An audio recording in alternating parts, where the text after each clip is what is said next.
Anyway, it just doesn't matter. And then I've got this brush, which I use quite a lot, which is a round brush, which is very, very handy because it's longer and you can get lots of textures but lines with it, and it can cover quite a large area at the same time. Okay. And that one is, I think this one's a hog hair or something. What is it? Fitch hair. This one was actually quite expensive, but it is a beautiful brush. It's got lovely fine texture, and it's not going to fall apart. That one, it's really lovely. And then I just use, this is also a very nice brush. You can actually use this for virtually anything, this one. It's nice to hold in your hand. You can't get so much, when it's wet you can get a few lines, but it's just a nice textured brush to use. It's nice and soft and is great with acrylic paint, that one. And normally I have, this brush is in terrible order. I've got lots of fine brushes. It's lost its edge, but it doesn't matter for what I want. Right, so I've done my tonal ground. What am I going to do now? Oh, record again, sorry. Oh, how embarrassing. You're going to mix to get a low light tone.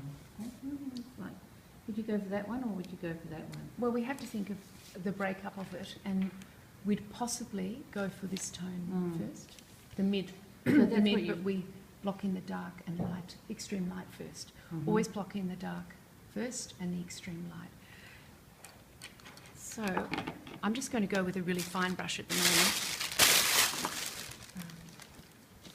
Right, so what I would do is basically be quite ordered about where you put your paints, because at the end it can end up looking like a Oh, it's breakfast.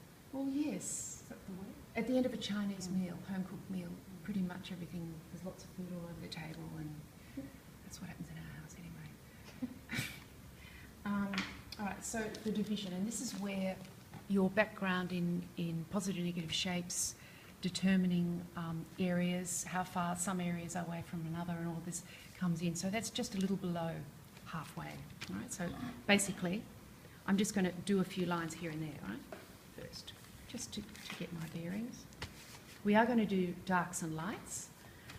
Just determine where that's placed, and basically it's placed halfway between that half section at the bottom, basically. All right? And it is centralised, so it's a bit boring, but this is just a test, but I quite like the picture. That's why I printed it out. That's where we are there, and also determine where is that point there as opposed to this point here on the page. We're just trying to work out a few things, okay? This is possibly one of the most important parts. It doesn't matter if you don't get it right first off, okay, because you want to enjoy it. You want to try and get it as right as possible the first time. If you make corrections, fine, it's easy because we're using acrylics. It doesn't matter. It dries in 5 minutes. Be aware also that you can actually get stuff that slows the drying down as well if you want to work it more like oil paints. Right, so where is that? Okay, so point where that ellipse starts to turn is about here, and where is the spout of the jug? All right, so having a look at that, I can see, Out from that. yes, Like it's that. out, and it's, about, yeah, go on. Well, I was going to say, it's a bit more than half. Yes, it is. So, but it's not quite as thin. That's right. So it's another kind of elliptical shape as well, and half, just from judging,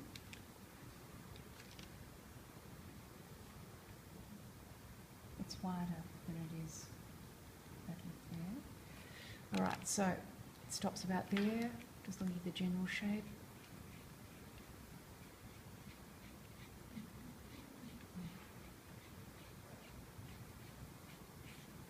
I went to see, yesterday afternoon, I went to see Tim's Vermeer. How was it? It's wonderful. Was it the Nova? I don't know if you've heard about this film. Has anyone heard of Tim's You Vermeer? mentioned it last week. Yeah. Oh, you saw it? No, you mentioned it. Oh, last yes, okay, all right. Well, it was fantastic. I got a free ticket from the Hawthorne Art Society. They kindly sent me one. Was it about Vermeer the painter? Yes. And it's all about this guy called Tim Jennison, who is an American inventor, and also he makes, he works on technology for films, okay, to make films that rely on computer-aided stuff and everything. He's an amazing guy, absolutely amazing. And so he has got his life to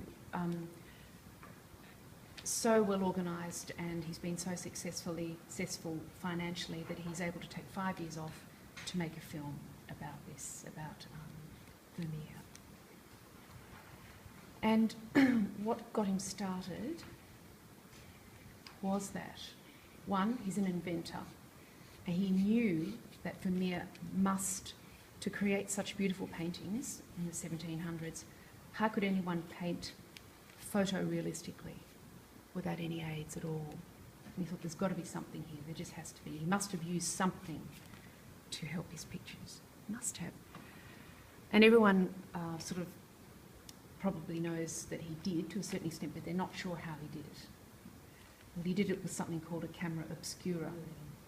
People know that if they've read Girl with a Pearl Earring and that sort of thing. However, I'll just concentrate for a minute, and we've got to try and just work out where this is.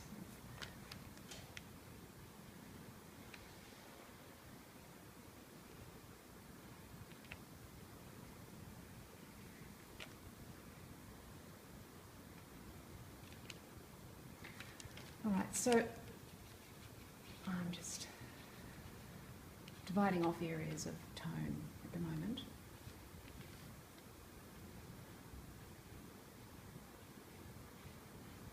I'll tell you a bit more about it in a minute. It was fascinating. I dragged my husband along. He didn't really want to go, but he loved it. So it's kind of a bit like a documentary. Absolutely. It's all A documentary. pure Oh, okay. documentary. Pure documentary, and fascinating and well worth a visit. Better to see it on the big screen than on a little one, because you get to see so much more. Fascinating. Yeah. I didn't look, but I don't think so. I don't. It's not at the Rivoli. It's not What about Takat to look like? Yeah, Where? exactly. All right.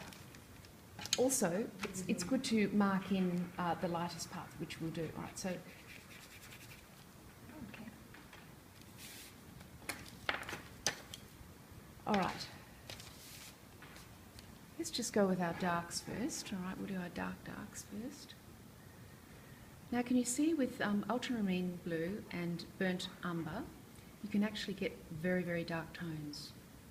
Darker than you thought you could ever get, really. It won't be black. It won't be black. You only need a touch of water. It doesn't really matter what's happening at the moment as far as texture goes or anything like that. I was always taught, Marguerite, taught singing. People told me that you use your complementary colour in the colour wheel, but no, you don't.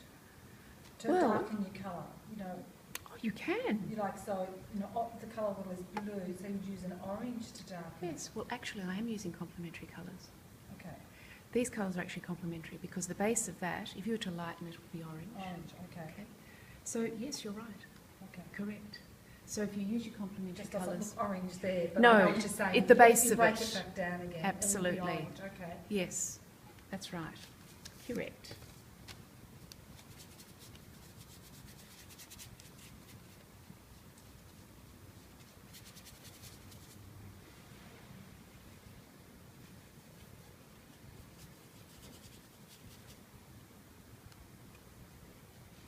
But this way, that way you get more of a guarantee that it's going to tonally fit in with the other colours that you've chosen, doesn't it? Yes, that's why you do a using- limited palette. We'll guarantee Yeah, that. because you're using all the same. And it's terrific for beginners because they don't get so confused with tones. So you only need 5. You only need, as I said, you only need, you probably need a cadmium yellow light, but I still think that's fine. And brilliant alizarin is the red. Okay, you can actually almost get red, almost, not quite mixing it with that. It won't be a pure red. But then in still lives and landscapes, you don't really need all those pure colours. You don't, because everything's muted. Generally, you only want to paint muted, unless you're going to go bright and I need these colours. You only want muted, and I bought another, because I use so much burnt umber, I put another one back. So that's all that you would, that's actually ultramarine blue. It doesn't look like it, but it is titanium white. You only need What's 5 that one? burnt umber. That's been told. And that's titanium white, right? That's, sorry, just look at the lids, because that will tell you that's blue. Yeah, okay. Yes, I'm sorry, but I don't keep my tubes very well. Right. And you don't need as much water as you think you do, otherwise it ends up a big puddle. And as soon as it starts going a bit warm, just add a bit more blue.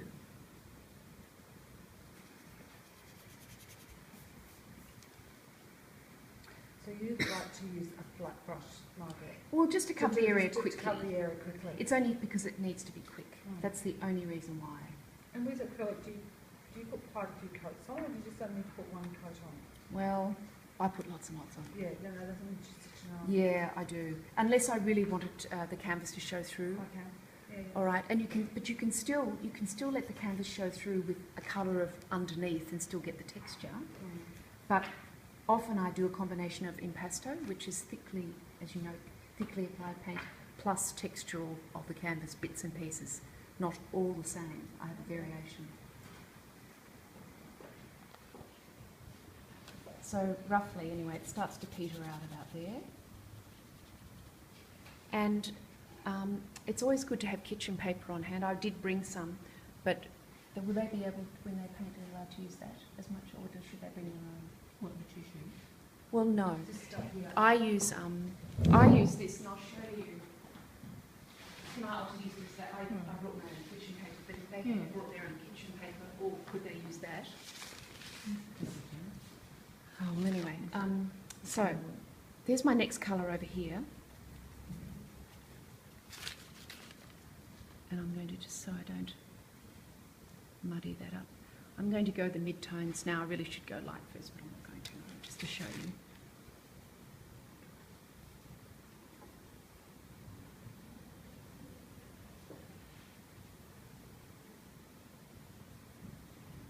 Now it does have a slight look of a bit of a green in some of the areas in that, but we're not going to do that because we're just doing a 3-colour picture. White is not a colour, it's a tint. You're referring to just in here? Yeah, around here, yeah, exactly. All right. There was something I wanted to show you that I did bring, and of course I've shown you before, it must be over here. Piece of paper with holes cut into it. You know? I can't. I think I've messed everything up. I did bring it, and I'll find it at the very last minute. Of course, my old trusty paper. There it is. Oh, yeah. Okay. All right. So, how can we gauge what tone is what? All right, let's have a look at that. See those 2 dark tones there? Let's move it across. See, I cut holes out of paper. That's how I test my tones. What tone is that really? All right. So, at the lightest, it's actually not that light, is it? Not really. No. Even though it looks like it is, it's not. It's still pretty dark there. Let's move it down here. It's getting lighter. And the lightest tone, of course, is the reflective part. Right, but that's actually not that light. Even though it looks like it is in the picture, it's actually not that light. It's a combination of tones there too, so you can see there's a variation of tones. So what am I mixing for that sort of mid-tone, which is turning? It's quite dark still. All right, so what I'll do is, thanks. It's a bit blue. To make it less blue, just a touch of umber will help. It makes it cooler, and it can make it warmer at the same time, and that's why this colour is so good. Right, so I'll just do a little test here. And just to see how much. What do we need to do? We need to add a bit more light, just a touch.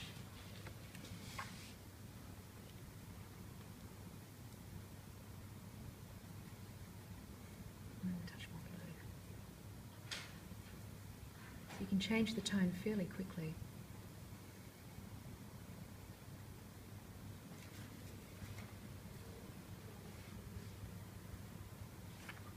So it does have a bit of, I mean, we could have a fourth colour, but I don't know that it's really going to help us. We won't. We won't. Is it the right depth? Check that. Is it the right depth? It's just the wrong colour. But anyway.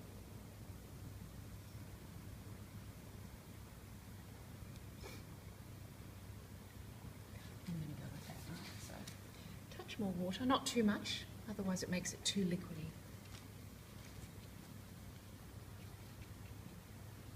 When we get to the handle, you can just go over the top.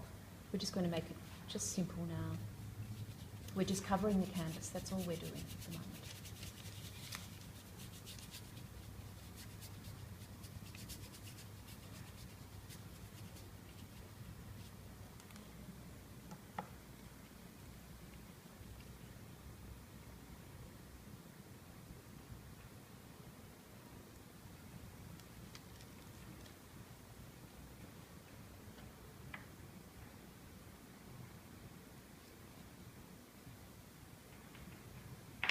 Nice French blue.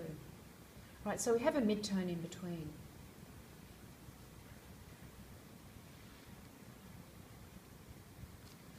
So I just take excess off like that and go back to that tone.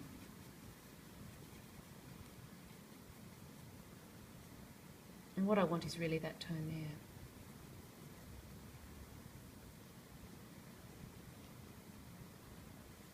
Just something to blend it in. Yeah.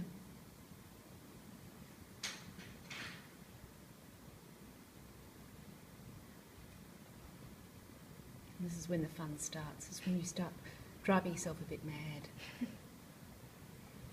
Well, you don't so much because you mastered it, but I end up with a whole palette We full of have colours, trouble all just the trying time, to find yes. one colour. Exactly, yeah. That drives me mad.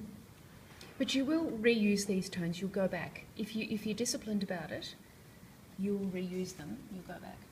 No worries at all. So there's a mid-tone happening somewhere there. And I'll go back and do that dark again. And just while we're there, we'll just fill that in a bit. We should have done that initially. And the shape of my jug is not right. I haven't been really careful about that. That's going to be very dark.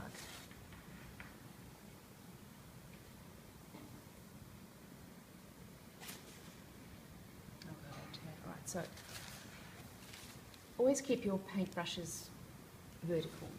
Just like that, I keep it like that. And I normally spray as I go. So by now, see that's already dry. I would have sprayed that. That's just water. Only water, Okay. just to keep them Okay. pass it down. Moist. No. Is it? It's really better for... Oh, actually, no. I'll tell you why. Because that's higher, and I'll be bending. So, thank you. It's best if I'm lower, and then my back won't bend over. All right. So, the lighter tones will keep to this side. So, what have we got? It's quite light, and it will have a bit of umber in it.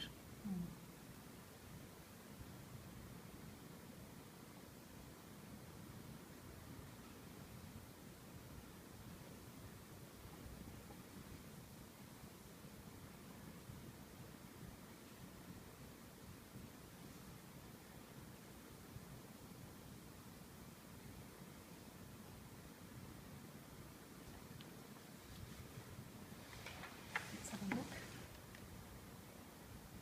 It will do. All right, so that's the tone we want, roughly. It's too bright already. You don't know to actually get it on there. And see how it cools it down a bit? It does have almost a yellow base. It's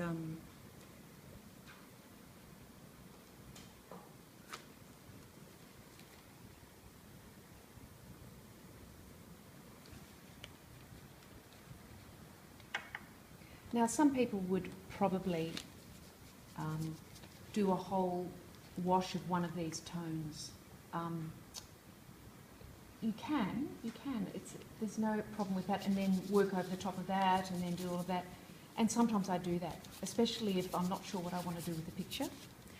As in one of my portraits of dogs, I do a base colour always, no matter what, and it will be either this tone, or it'll be a yellow ochre, or it'll be a burnt sienna mixed with white, and then let's just say, oh, I don't want that as my base tone, so I'll then choose another tone, and sometimes I've even done a third tone because I don't like it, because I want the underpainting to show through of that colour, which is going to represent a good amount of that dog that I'm going to cover on the canvas, depending on what I want to show through.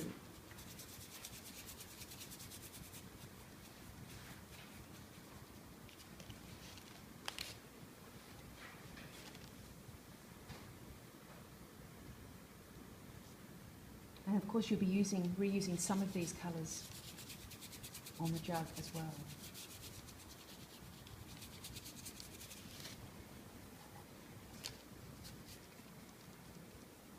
And you can see that the underpainting, it doesn't matter so much with that burnt umber, that pale burnt umber base, that it does show through, because it's not a glaring white canvas at all. It's not going to be annoying. And you may even want to include, you can make up a tone to include warmth in your colours as well. Redo that tone, if you wish. Right, the tones on the actual jug. Let's have a look. It's just a lighter version of what we've got there. Just having a look at all the different tones there. And we've also got some of our background tone to the right, the top right, also included there. So we didn't put the dark there. We can go back. And we might just go with that one.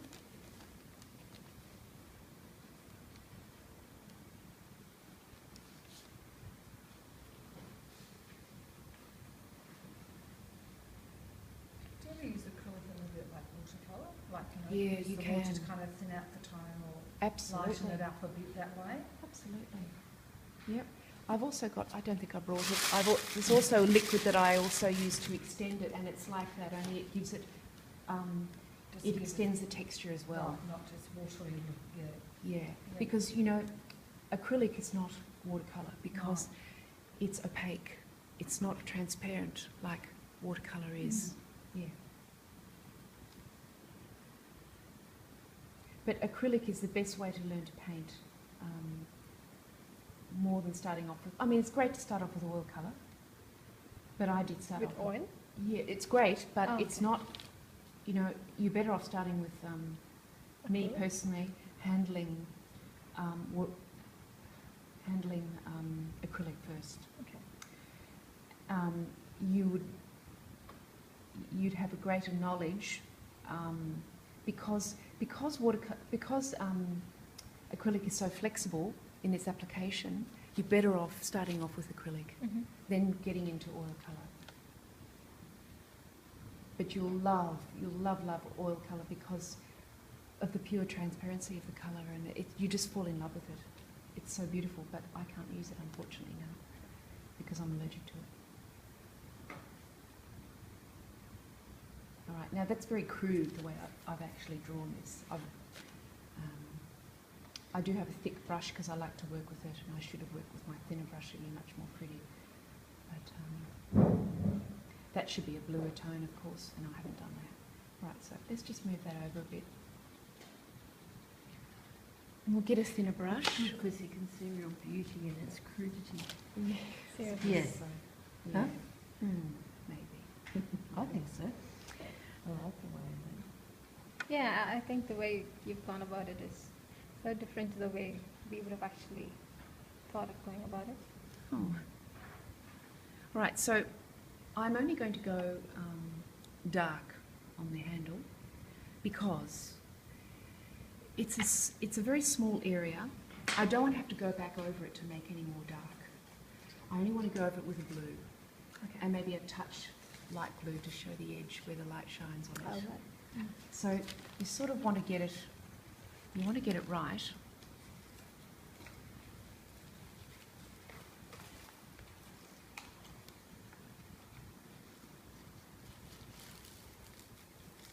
It does have a particular shape.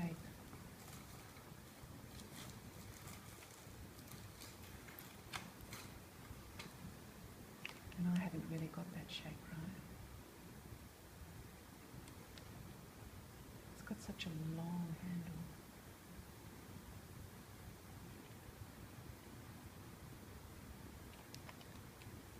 So you'll be able to get that light blue colour over the top of that, will you? Yeah, you should be able to. And it's the right That would tone. always be It's the right tone. worries me that I wouldn't get. Well, you just wait till the paint's dry. And then you get what they call a signature brush. I didn't bring one with me. Right? Signature brush allows you to create very, very thin lines. They're very, very handy. Sometimes they've only got four to five hairs on them. Oh, okay. Yeah. Oh, really? Yeah. You can buy them, and they're really tiny. And there are all sorts of ones that you can get. That's not really the right shape, the one I've done there, because it's more elongated here. It turns around quickly. I haven't got that quite right.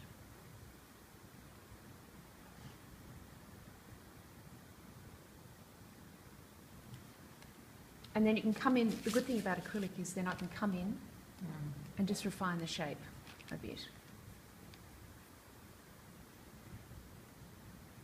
As compared to what, watercolour?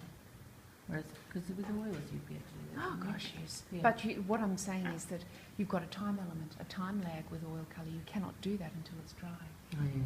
Unless you want a wet on wet impasto type Okay. situation. You know?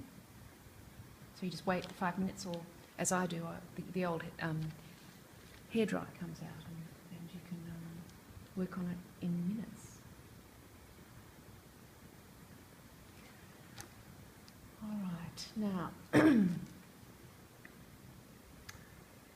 we need, So what interests me is you're not even going back and cleaning your brushes. You've got them. well, You keep your brush on with bleach colour, don't If- you, don't you? you tend to, and I will wash them out, but I haven't made a mess of my palette too much at the moment, and I have nearly covered the entire canvas.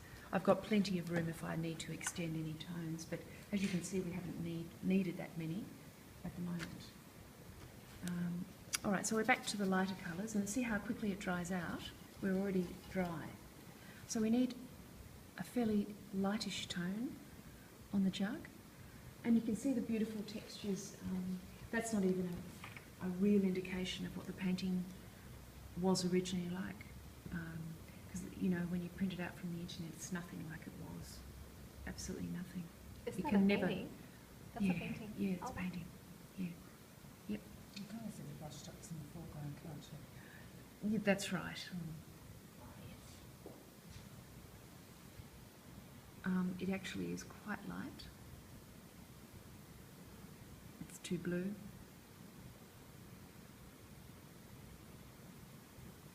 Burnt umber dries very quickly, quicker than most paints. I haven't quite worked out why. It's thicker, especially, I think that's a Winsor & Newton one. Very high quality paints, Winsor & Newton, both their oil paints and their watercolours and their everything is good, really, really good. So what I'm saying is a lot of pigment in their colours. All right, so we need it to even be lighter, graduating to mid-tone. So our first tone there is going to be lighter than that one.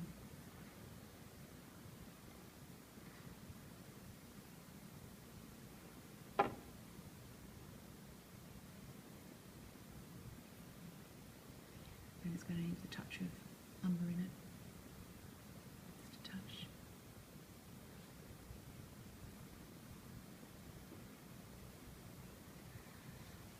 Should be about right. It's too blue.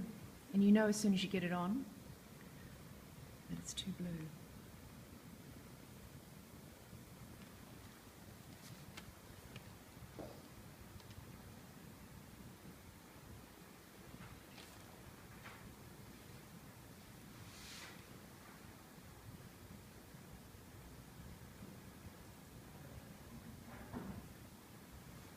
want it to be a perfect line,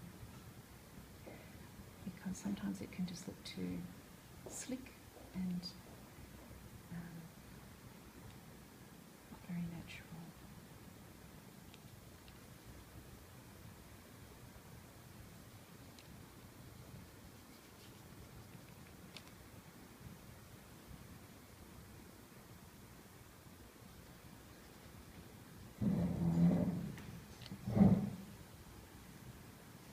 Okay, we're going to get darker up here. We need a mid-tone in there. We've also got this tone happening in here. There's only a small amount of it.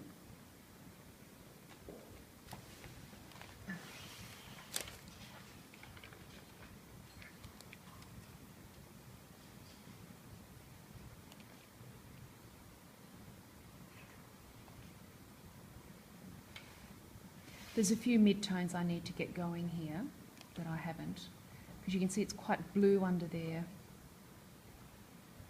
where the neck of the jug turns. So I need a mid-tone in there. I need darker down there, and I didn't do that earlier.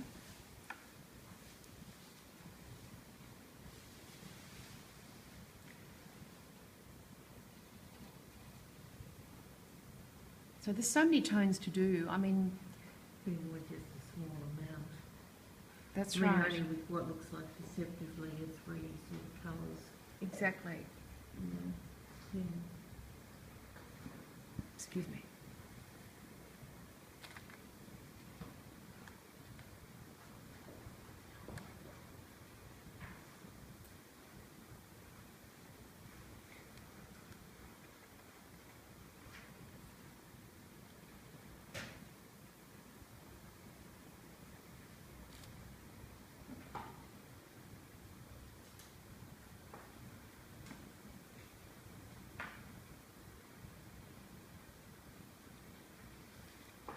You still filming or you stopped? I am still filming. Oh, gosh. Yes. So we had to get a copy of the film. Sure, sure. In fact, I'm going to share it with everybody in the class. Laura, who's missed it, can also.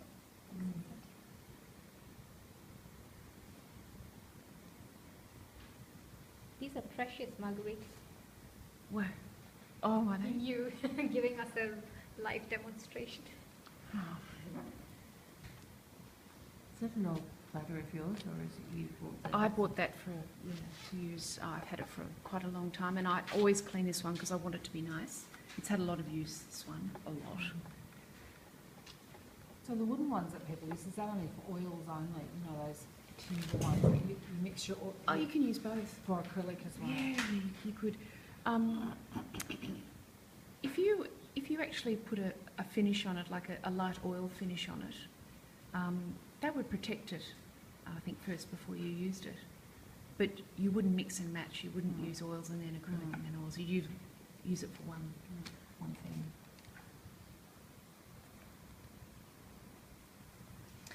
And what I also use this for,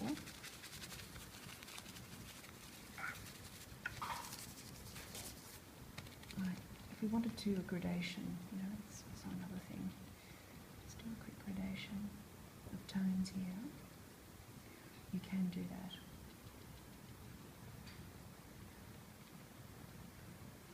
And for under here.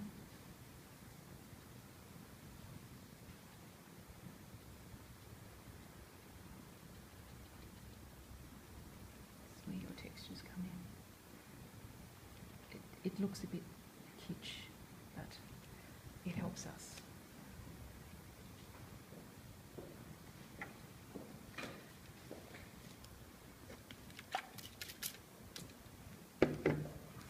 This is not a very good brush. It's had a lot of use and I haven't looked after this one very well, unfortunately.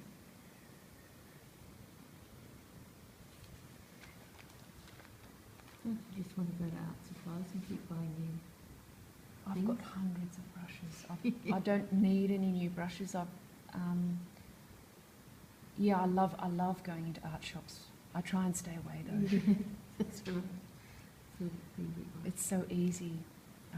This will be lighter. This section here, that's part of the lip, will be lighter than the next section because, oh, you know why. I'm sure you'll be able to tell why too. Why would it be? Do you think it might be lighter? Just catching. No. Probably just be catching the light because of its. I've got a darker background here, and it's not going to show up. If I use just my dark tone there, I would need to use a kind of like a blue for it to stand out. But once it starts to move in, I'll change it to dark. What do you mean when it starts to move in? And I'm going to follow that line around which represents the edge of okay. there. I would use a dark one and occasionally use the blue along the way, just for a little bit of difference. Here and there, I'll do that on top of the dark. But I would never see, if I did that dark, I'd never see it. And just in areas, even just, I haven't even nearly finished, I might only do that toward the end. But you'd never just do at the end a complete straight line. It would be interspersed with light and dark along the way. If you have a look, there's a couple of light spots there. Yeah. It's actually, I believe it's a tin, it looks like a tin jug. We know one of those enamelled tin jugs. And some of it would be blue and the edging of it. I love those tinted. It doesn't look, I'll tell you why, it's the join. It's the join of the handle, right. it's too thin. It's too thin, I think. And don't you think it's also too thin in this part here for ceramics? Yeah, I think that's right. Jug Yeah. here, I think a dimension. Absolutely. No, very true. So we'll just change, we'll just go quite dark. I'll need to get some more umber going. I've taken up a lot of your working time. So let's just carry on. It's not quite dark enough. I need to get a fresh lot of umber to get going. My umber. You probably want to get on with your work. I don't know. It's up to you. I've wasted your time. No, you haven't. It's not wasted at all.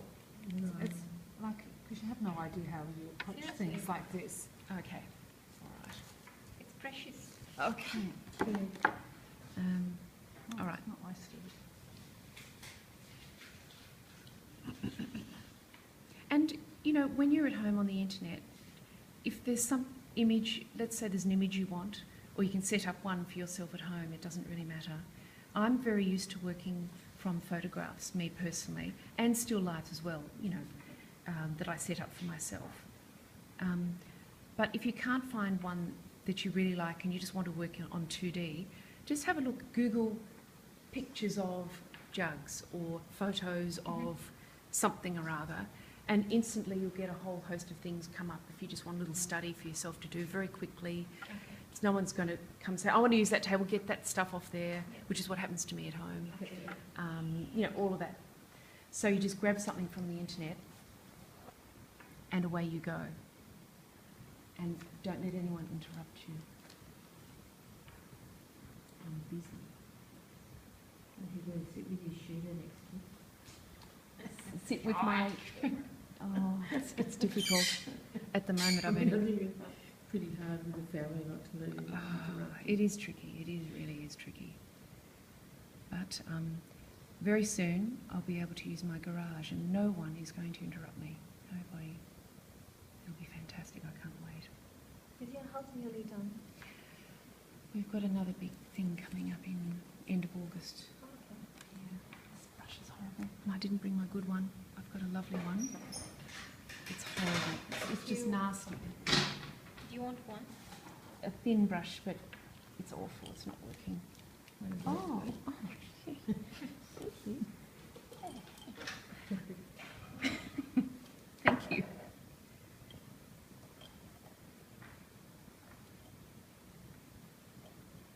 So, if you want as black, just keep adding the blue and the more umber. Okay, that swings out a bit there. I've done a line, but I'll break it up with different tones. If you break it up with different tones, it makes it look more realistic. And of course, I haven't really done a good mid-tone at the back there, that in-between tone.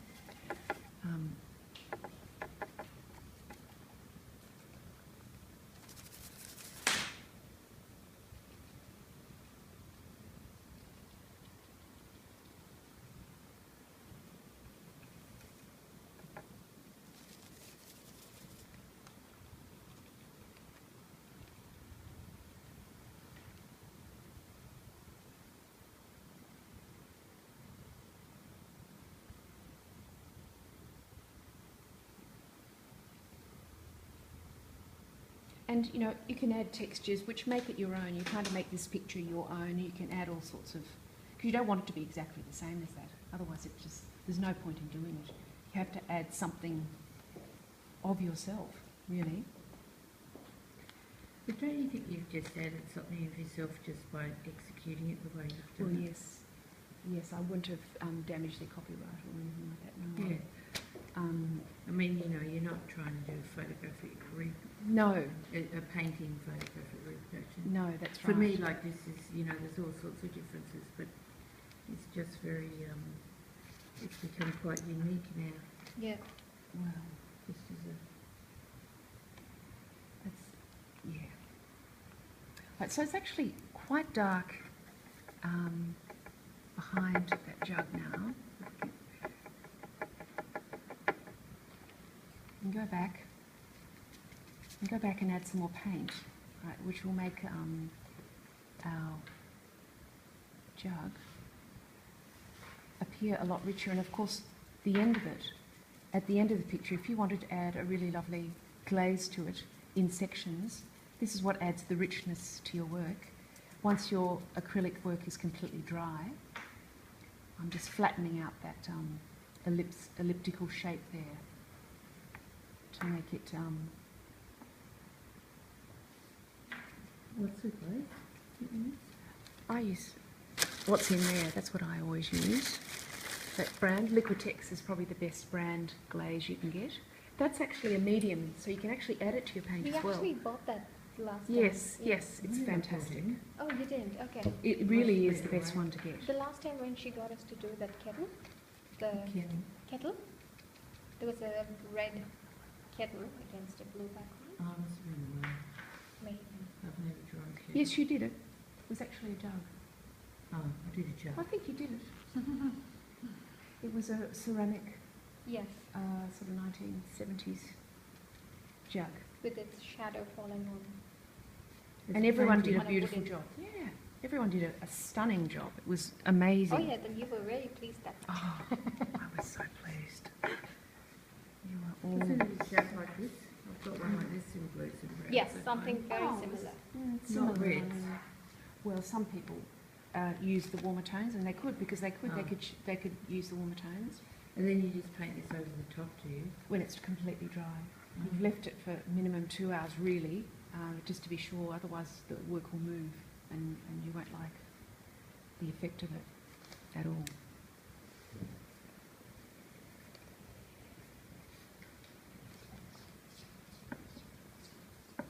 What's foggy? Mm-hmm. I thought it says continuous over brushing or vigorous brushing may result in fogging. Well, what that happens is that after you drying. excite that liquid, and if you vigorously shake that, it'll turn into like a froth. Okay. And unfortunately, sometimes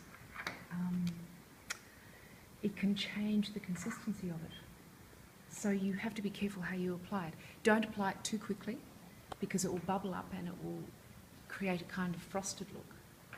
So you do it slowly and carefully. It's changeable. Yeah. I used to use glue. I can't remember the name of it. Yeah, It does the same thing. Doing the skin. exactly. Right, so make this quite dark.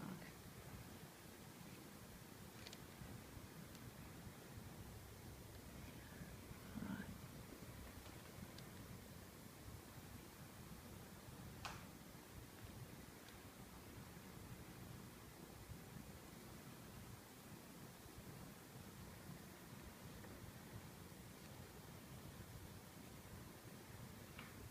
And the shadow is actually an elongated shadow, perhaps a bit longer than I have it there. And shadows can be a nightmare to create, to make it work with your work, to make it sing, to make it fit in. It's a trial. It can be a bit of a trial, actually. And the less work on it, actually, the better. The less work on a shadow. So I normally have a hairdryer with me the entire time. And if I don't like something or I want to leave it and work on it minimum, I'll dry it and then just later come back and just fix up the bits and pieces, not reworking it too much. Because once you start reworking, it's going to take on a lot more paint. It's going to, from a distance, this is going to come out at you. So you just have to be careful with shadows. This can afford to use a lot of paint on here, tons and tons of it. Lots of textures, lots of reworking. You could spend hours on this, hours and hours and hours. But that little, let's do the blue on the handle. See, it's a Delft blue, ultramarine. What blue? Delft, which originates in Holland. Ah, You know, yes.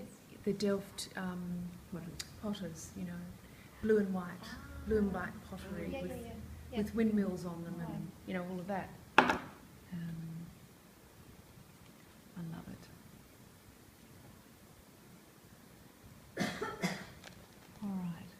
So there's really only, I shall lighten that just only a fraction. That's already dried off. So normally I will spray my paints, I've forgotten, but you have to be careful not to do too much. Spraying from a distance better, otherwise it will all run in together and that's not much fun. All right, so the feel of the blue. All right, the feel of the blue is I'm just a bit here and there.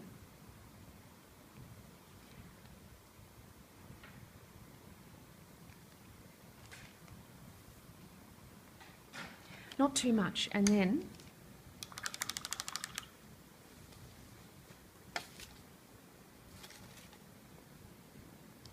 you want this to be reasonably dry.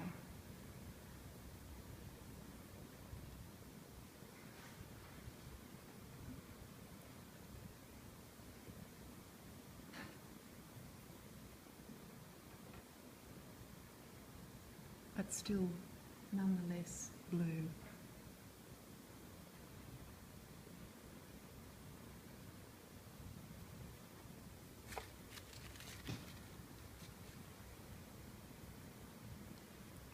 Like putting on makeup, isn't it? Absolutely.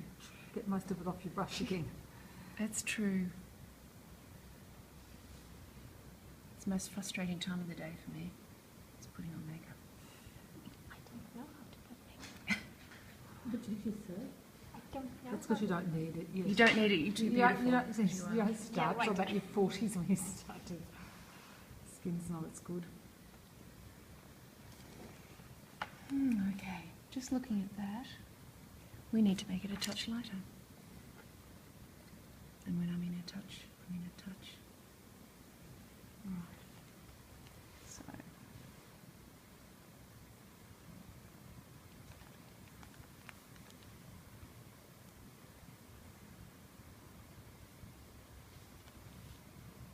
And you wouldn't do it all the way down.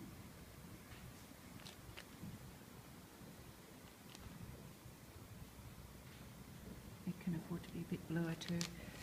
I would normally spend a lot more time on this and be very laborious over it. Lots more textures, not as flat as that. Build up my surface.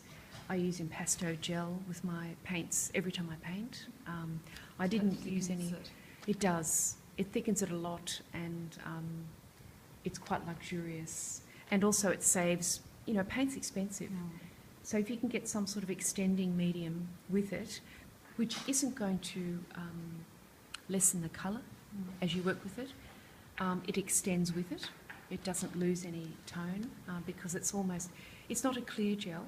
It's similar to that, only you can imagine it's buttery. That's what it looks like. buttery. Anyway, this would have a lot more paint on it normally from So the if you're using slathering that it. impasto gel and you've got it, would you put some out on your palette Absolutely, like that? always. And then you just, every One time there, you mix the one there. colour, you just mix a tiny Depends, bit of it absolutely. into it, Yes. each one. Yes, one there, I always put there and there, and it's a lot. It's a lot. It's sometimes 4 tablespoons at a go, and I will have used that up within on a canvas this size. That would be gone in an hour, less. It'd be all gone. I go through it a lot. What would you do for this? Oh, that's what I call the pista resistance. Yeah, I know. Are you prepared to do it now? Oh, well, I'm not, I would never be at a stage Yeah. to do that, but yes. And what you would do is, you would just don't get rid of the paint for the lightest colour. If you know you're going to use, just carefully get rid of it. And that's a very, very, very pale blue, like really pale. And first of all, you determine where it's going to go.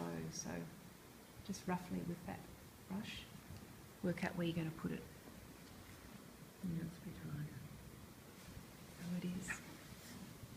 So where the neck of it Yeah. comes in, and you know, it really is such an individual thing on, and you can see it's got a bend in it, all right? Mm. So following the shape.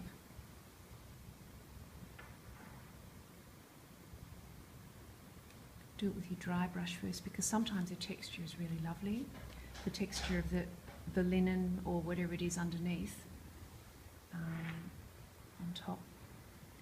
And it isn't going to necessarily be exactly the same as that.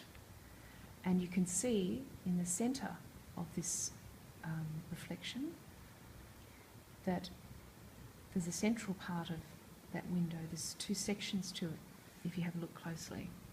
Right, so you need to observe the shape. You need to observe the shape of the reflection. What's causing the reflection for a start? It's a window that has a division down the centre. You can't really see that unless you look closely. You're referring to this line up the middle. there? Correct. Yeah.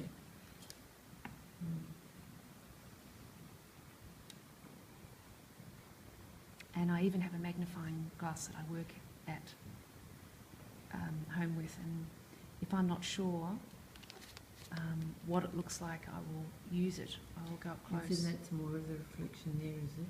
Up Yes, top correct, there. correct, yeah. It depends on how real you want to get, you know. Look at the shape of it. That little chip, that really makes it seem like enamel because of that little chip. It there, which I does, hadn't it noticed. does, it does, absolutely. But it's quite fun, but also very frustrating, the reflections, to create them.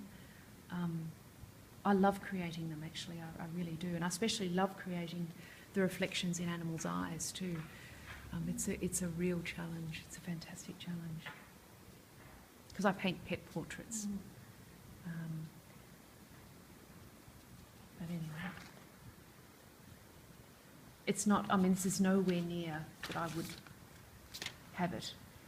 As I said, it's flat. To me, it's flat and dead, just to show you how I work my tones and what I would do.